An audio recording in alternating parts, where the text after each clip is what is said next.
All right, next up this week here on the show, I'm joined by Wes Pruett. You can check him out over at Four Star Sports Media. We're going to preview the Arkansas Razorback. This guy's right there in Fayetteville, not too far from the university. So he's got his ears close to what's going on with the Razorbacks. And Wes, I appreciate taking the time. Once again, come on the show. Hey man, not a problem, Jason. And don't worry about the 901 flag. I mean, I am a big Memphis Tiger fan, but yes, I am currently residing here in Fayetteville, Arkansas. If this is a city and a fan base for the Arkansas Razorbacks that are rabid, to say the least. I've been up here a year, pretty much today. And in that year's time span, I have learned a lot about this fan base. They love their hogs, Jason. I would, or Philip, I would definitely say that. Yeah, you can just tell from just around the social media and everything else. And what is the vibe around the team? Because coming off of last year, they go 7-6. Obviously, the year before it's a 9-win team, a lot of momentum. KJ Jefferson's coming back. You just kind of feel okay. The talent on defense, Bumper Pool was coming back. You had so many good players coming back on defense, but it just didn't meet those expectations. What's the vibe and energy around this team there in Fayetteville?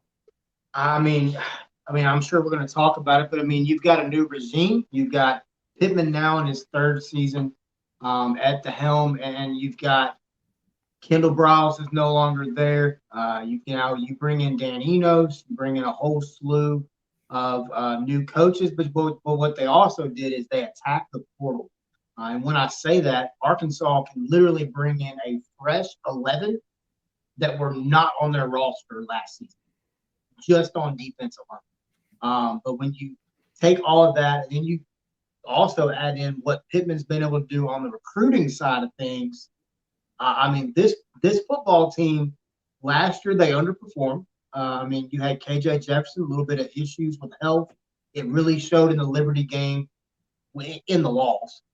Showed in the Mississippi State game as well. Um, the roster is built. The big question is going to be, in my opinion, is how do you replace just one guy in Traylon Burks? They tried to do it last year, very difficult. Still going to be really hard to do this year. But I think that Dan Enos' offense is going to be much more refreshing for this Arkansas fan base. Yeah, I remember the Dan Enos teams there with Brett Bielema, and I think he'll be different because he kind of has picked up on some RPO and some run pass option concepts since he left Arkansas to different places he has been before. But it's going to be interesting because you got to think with Arkansas, we're going to get to see KJ Jefferson a little bit under center, a little bit more traditional, maybe two tight end kind of pro set formations. You will. And I think, I mean, KJ coming from Sardis, Mississippi, top talent coming out of high school. And I mean, I'll be honest with you, I think KJ right now, in my opinion, is probably the number two or number three quarterback in the entire SEC. In my opinion, I put him behind Will Rogers. Leary at Kentucky is going to be really good too. But when you look at KJ, you look at the running backs. Of course, Rocket Sanders is the one everybody talks about. But you've got guys that are going to be back. Dominic Johnson got injured last year. He's going to be back. You've got true freshman AJ Green had a great year last year. He's going to be back. These are going to make it easier for KJ to progress in this Dan Enos offense. And also, let's go back to the Texas A&M game. The one play where he reaches the ball out from 7 yards away to try to score, that play call is not made in the Dan Enos offense. I think KJ is really going to be contingent on how he does and how he operates in this offense. And Phillip, I'll be honest with you, man, I think it's going to be a lot of fun to watch. And that starts week 1 with Western Carolina in Little Rock, which is not a popular thing up here. Yeah, what's the deal with the Little Rock situation? Like, why do they still do it? Because it just feels like when I see social media and stuff online that Arkansas fans aren't big about the games at Little Rock. So my wife is a two-time Arkansas alum, which makes me kind of a quarter of an Arkansas fan, I guess. And I mean, she even mentioned it just the other day. if you're gonna do it, don't do it game one. Play Missouri there. They used to play LSU there every other year, it Hmm. seemed like. Play Ole Miss there. Play some games that have some meaning, but they count it as a neutral site game. They don't count it as a home game for Arkansas. A lot of the fan base up here does not like it. I mean, it's a good drive from here to Little Rock, Arkansas. I mean, 2.5, 3 hour drive down there. Now the people in Central Arkansas love it, obviously, but a lot of the fans complain about the stadium. It's outdated. It doesn't have the sound system, doesn't have the capacity. You know how sports fans are. They're going to find every reason they can to complain. And that's a big one up here. Fans, I don't want to say hate the Little Rock game. Some do. Um, Personally, me, who cares? Just go play and win. If you win the game, what does it matter? A Yeah. lot of it is because ULM beat them in Little Rock. I mean, I'll just be honest with you. That's where a lot of this stems is you have some games that were quite ugly. And you know how it is. I mean, I'm sure there's some Auburn games that you don't want to talk about. I mean, it's just football, man. Like I said, personally, I don't have an issue with it, but it all really boils down to traveling, who they're playing, when they're playing. I mean, the game at the beginning of the year, it's 11:30 kick or 11 a.m. kickoff. Man, that game's going to be hotter than fish grease. Yeah, you're right. I remember they did play LSU there. But that was the last game. I do this tangent every time I have somebody that covers Arkansas or LSU, and we talk about LSU and Arkansas. That game that should be the day after Thanksgiving, the Battle of the Golden Boot. I do not like the forced rivalry with Missouri. I know they've turned that into a trophy game, but yeah, they would play when It's a Arkansas had yeah, when it was Arkansas's year to be at home, they would play that game in Little Rock, and that game meant something. So, like, if you're a fan, especially the day after Thanksgiving, you're willing, to go make that drive. It's a far drive if you're going from Fayetteville, but like you're playing Western Carolina, and I have my Lindy's preseason magazine sitting here. They do have it in the schedule. You're right, neutral site. It says versus Western Carolina. It doesn't just have anything out there. So yeah, neutral site. So anyways, that's some tangent stuff on me on that LSU Arkansas. I could one of these days I'm going to have like somebody on and we're just going to talk about that, and that's going to We be the can do it, podcast. man. I've got plenty of guys up here that would be glad to come on and have that conversation, but you may want to put some explicits on it. I'll tell you that. Well, that's where we might run some trouble with. This is a family show, so. but you mentioned receivers, and of course, Rocket Sanders is back, which that's huge. I mean, one of the best quarterback running back duos you're going to have in the SEC is those two together. But offensive line, lose 3 starters from last year. Obviously, we talked about the receivers too as well. Offensive line, what are your thoughts on where Arkansas is at up front? I mean, of course, that's Pittman's forte. He's Mm-hmm. an offensive line guy, and he makes zero bones about it. He's going to run the football, and it's going to be a physical style of play. I mean, they lost Stromberg, lose a few others. But I mean, you bring in Josh Braun from Florida, big time transfer. I think he can come in and make an immediate impact. Um, but when you look at these guys, I mean, you had something's got to give. You've got to protect KJ Jefferson. You've got to protect Dominic Johnson, others in the backfield that are going to be banged up. It's the SEC. It's a gauntlet of gauntlets every week. But when you look at this offensive line, every year in fall camp, there's some guy that nobody really knows of that has a big jump. But yeah, you bring in. Now you're also going to move over. You're going to move Bo Limmer over from right guard over to center. That's a big move. And then you turn around and, like I said, the guy from Florida, big time transfer, Josh Braun. He's got 9 career starts at Florida, so he's got a little playing under his belt. You've got to protect the quarterback. You've got to be able to push to get that definite line. I mean, because as we know, Phillip, it's won in the trenches. Arkansas on both sides, offensive and defensive line. I don't want to say offensive line's not going to be a strength. Defensive line, I think, will be a strength. Pittman talked about it during the SEC media days a couple weeks back. Defensively, he's very, very, very excited. But to answer your original question about the offensive line, I think they've got to stay healthy. If they can stay healthy, I think they'll be fine. I don't think it's going to be a part of the Arkansas team that everybody just is overly blown away by. But I mean, as you know as well as I do, it's very similar. You only talk about the offensive line when they're not playing well. You really don't talk Yep. about them playing well. So I think if they can stay healthy, first and foremost, I think that portion is going to be fine. Once again, it goes back to the offensive scheme. I think in this new Dan Eno's offense, this old line is going to be fine because they're not running NASCAR pace. Yeah, that makes a big difference. And you brought a defense line, so we transition over to the defense side of things.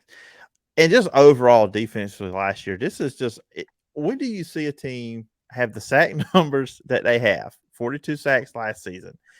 They turn around and have the worst pass defense in college football at almost 300 yards allowed a game. Oh, just look at it last year. Barry Odom, of course, he's gone. Travis Williams is now the new defense coordinator. Where did the defense go wrong last year? Why was it that way? Well, I mean, the opening game at Cincinnati, and I was there live, and I'll be honest with you, you lose Catalan first game of the season, that hurt because you immediately were having to shift. Mm-hmm. And I mean, I'll be honest with you, I thought Barry Odom did a pretty good job with that defense.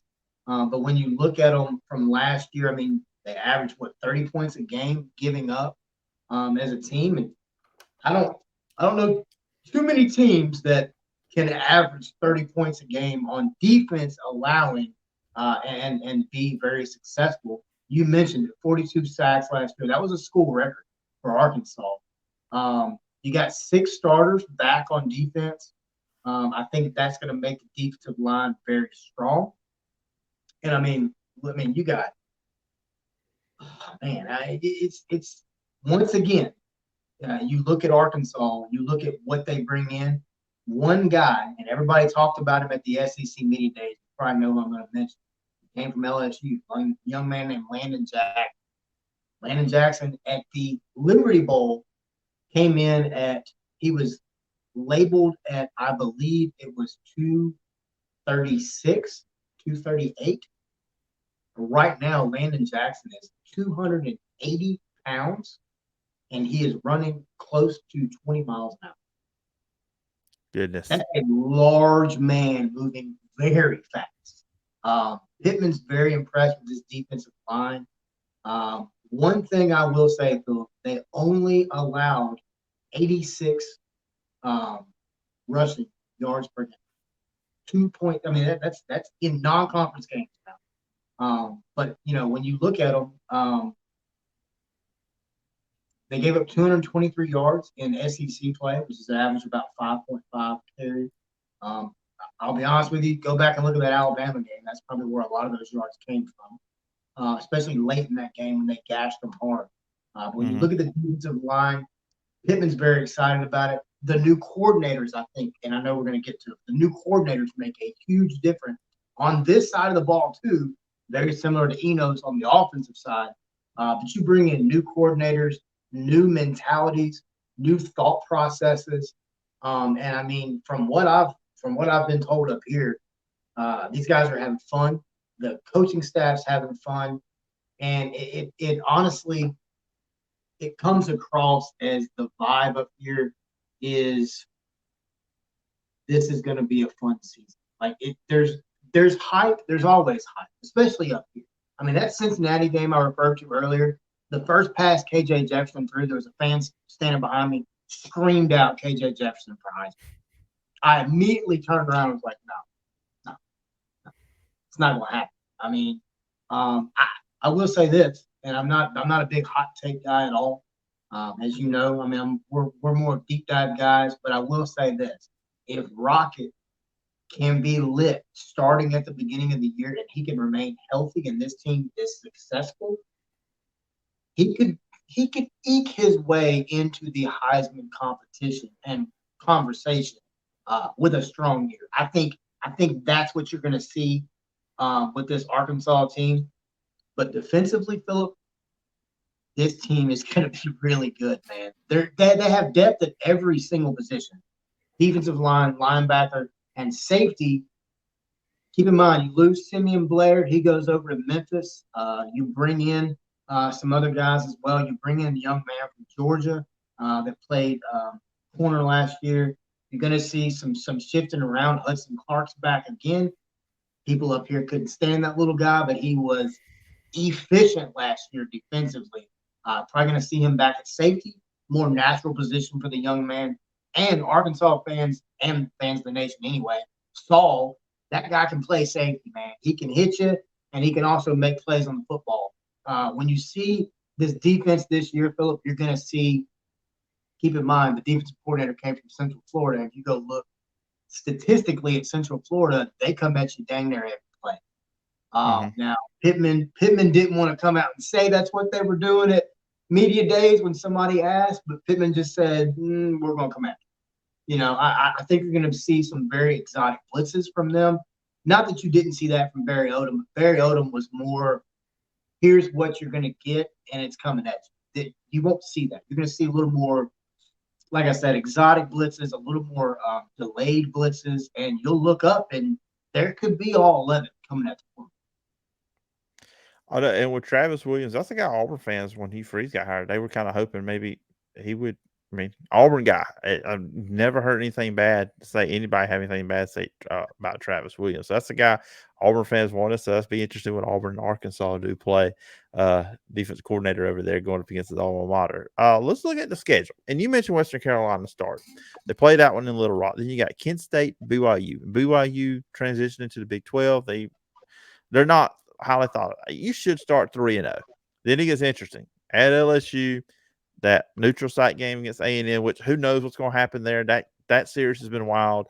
And then you've got Ole Miss. And then the second half of the year, you look at Alabama, Mississippi State. I agree with SEC media that Mississippi State should be the last place team just because of the change of the offense. And Mike Leach not being there, I think that's a big deal. At Florida, then you play Auburn, FIU, and Missouri. So I like to ask this question whenever I talk about the schedule. And I believe I asked this question of you last year. And I'm going to remind you of what you said last year in a second. But what are reasonable expectations for the Arkansas Razorbacks? Well, I can tell you this. I've learned a lot from last year to this year with this football program. That is for sure. I mean, Phillip, you just talked about it. In theory, Arkansas should start 3-0. I expect a easy win Western Carolina. I expect an easy win Kent State. I honestly expect an easy win FIU down on November 18th. So you're looking at 3 wins right there, right? Then you've got BYU, and then you've got just a murderer's row of games. LSU, technically on the road at A&M, at Mississippi, and at Alabama. And then you turn around and play a Mississippi State team that you just mentioned that most are picking to be down, but I'll be honest with you, I like that head coach a lot, man. I like Zach Arnett. I think that's a team's going to be one to keep an eye on. I think they can ruin some chances later in the year. But I mean, honestly, you look at 3. All right, I'll give BYU a win. So let's say 4 wins right there. I think LSU is a loss because I think Brian Kelly is going to be really good again this year. I think A&M is a win. I think Ole Miss on the road is a win. If you think back to the last time Arkansas played Ole Miss down there, absolute barn burner of a game. Came down to KJ Jefferson, 2-point conversion in the loss for Arkansas. I think they get that back. This is the game that all the Arkansas fans up here are just, no pun intended, but they're hooping and hollering about. They're running up as Hogs do. Alabama. If I've heard it one time, man, I've heard it 50. You know what they say, Phillip? What's that? This is the year. We're going to get them. And I'm like, hey, Tennessee had that moniker. They got them last year, so you never know. Yeah, but man, they ain't beat them in 15 years, Phillip. 15. I mean, Chad Morris. It'll be tougher in Tuscaloosa. It'll be tougher in Tuscaloosa. I mean, then you're going to T-Town. That just makes it worse, man. All right, so that's a loss, okay? So you're looking at win, win, win, loss, win, loss. So you're looking at what? 2 losses so far. Mississippi State, I give them a win. Florida, nice draw out of the East for Arkansas. Honestly, much rather play Florida on the road than go back to Georgia. I think Florida may be a little bit improved. The quarterback's a huge question for me. Florida. I understand you got is Graham Ertz any down there now? Yeah. I'm not sold on him. I'm going to take a win, Florida, and then there's the game with Auburn. There's something about Auburn and Arkansas. By the way, Arkansas fans hate Auburn, in case you didn't know. But there's something about like referees and officials and Auburn games, and it's just that game's I a toss remember. up. Oh, I know. There's I'm not going to say their name. I am not going to say the people's name in the media, but there's some, not you, but there are some in the Arkansas media that every time I called, it's not when they're playing, Auburn's playing Arkansas either. If Auburn gets a break with the referees, all of a sudden the Bo Nix pass that I agree it should have been called a fumble. I will say that 100% gets brought up. I can guarantee you, I can look on Twitter and I'll see it. But anyways, Wes, Yeah, man. continue. There's some guy named Mark Carls, whoever that official is. But I'm gonna give a win there to Arkansas. They did, there was a little winning streak by War Eagle there for a while. Arkansas ended the 6-game losing streak last year. But yeah, give me a win there. I mean, honestly, man, I think Arkansas loses to Missouri. That's not a popular opinion up here at all. I might be just completely barred from certain establishments up here after they hear this show. But so you're looking at win, win, win, loss, loss. I mean, you're looking at 3 losses for. I mean, 9-3, 8-4, something like that on the season. As far as ceiling's concerned, I give this team a ceiling of 8 wins, 9 max. And then low ball, about like last year, 6 wins, 7 wins. The coordinator thing, I mean, nobody's really talking about it, but in the back of my mind, I just have this sneaky feeling that there's a hardcore group of fans up here that are like, well, he's got to win now. He just changed coordinators. I mean, you know how fans are. You change coordinators and you're just giving the coach one more year. That's not happening up here. I mean, the coordinators that he brought in are, number one, they're incredible recruiters. Every single one of them are incredible recruiters. But they're good teachers of the game. And what's even more important is they're good father figures for the young men. You look at Williams, you just talked about, Dan Enos, Scott Fountain, the guy that came from Maryland, that's the tight ends coach. I mean, numerous guys that Pittman's bringing in. And he talked about it in SEC Media Days and also here recently in a press conference. He's not concerned about being these players' friends. He's about winning football games and creating husbands. And you don't see that very often in college football, Phillip. You don't find that in a lot of coaches. And I honestly think, man, this team, talent-wise, it's there. They've got the talent. But the SEC is the SEC, man. It's not an easy road to travel. And I mean, you play 1, 2, 3, 4, 5, 6, 7. You play 8 games before a bye. That's going to be a gauntlet. And then the last 4, 5 of those games are essentially on the road. Yeah, so it's they have one of the tougher schedules in college football, without a doubt. I mean, a lot of teams SEC can say that, but I think Arkansas, just looking at that, where that schedule is and that streak of games in the middle, is tough too. So it's going to be interesting with Arkansas, and it's going to be fun. We're close. We're almost there. We're getting closer to the season being here, Wes. And I appreciate you coming on the show. It was a lot of fun having you on. Where can tell the listeners and the viewers where they can find you and all the work you're doing? Sure, man. Me personally, you can find me on Twitter. It's at the number 4-Star Sports West.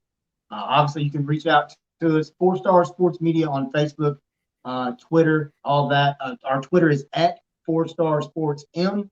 You can go to our website, 4star.live. Check out all of our content. We've got content on the Arkansas Hockey Club, Arkansas Razorbacks, Northwest Arkansas Naturals, Memphis Tigers, Arkansas Gymnastics, Live Golf, and more. So, yeah, man, Phillip, I appreciate you having me on, man. Anytime you want to come on and talk ball, you know me, man. It takes a lot to get me to shut up. So I don't mind coming on and talking ball anytime. All right, sounds good. And absolutely, Wes. And again, appreciate the time, and I look forward to talking to you again sometime down the road. Thanks, Phil.